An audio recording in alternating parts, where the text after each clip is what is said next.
Greetings and welcome to this TeamSpeak 3 tutorial. The first step on our tutorial is to download the TeamSpeak 3 client and server versions. We'll go to our Internet Explorer or Firefox as I use, go to Google and type in TeamSpeak 3.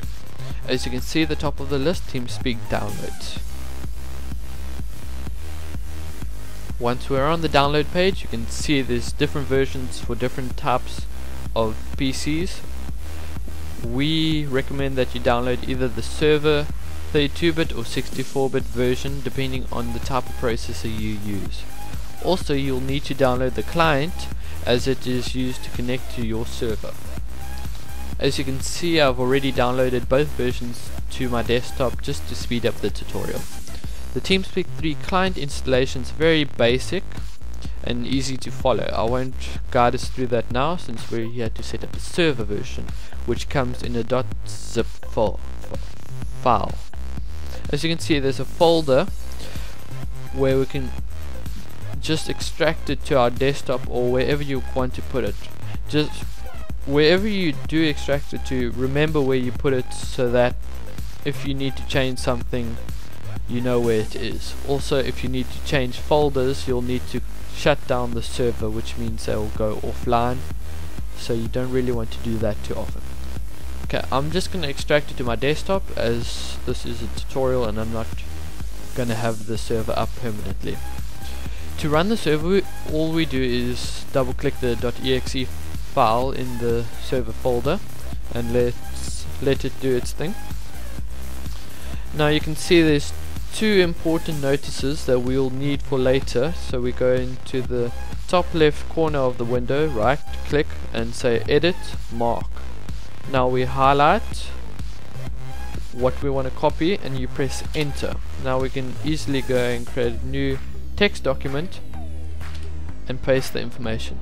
This information is vital for the administration side of your server and will only be displayed once. I can demonstrate quickly. There it is, and now if I close and now open the server again, it won't come up again ever. That's just for security purposes and so you don't have it getting into the wrong hands. Now let me just save this. Now let's check if our server is really running. So we open up the TeamSpeak 3 client that we already installed.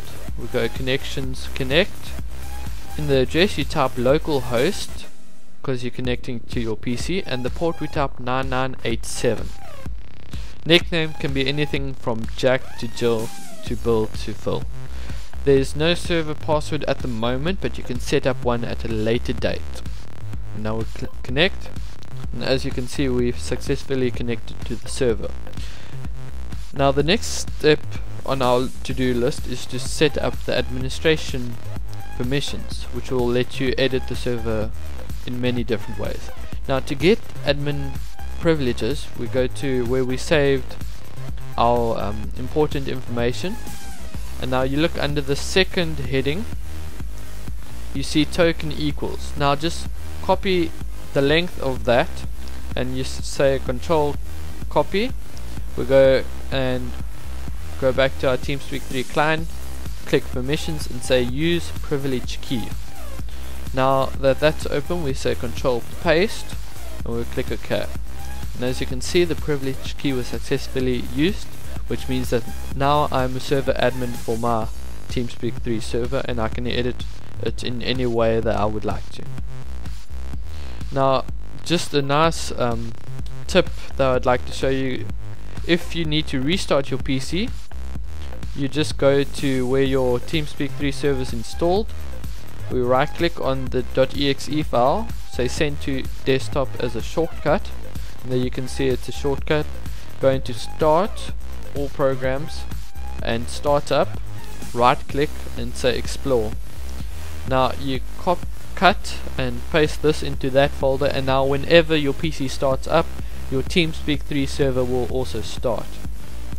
That's just a nice little gadget that you'll be able to use instead of having to wait for all your services to load.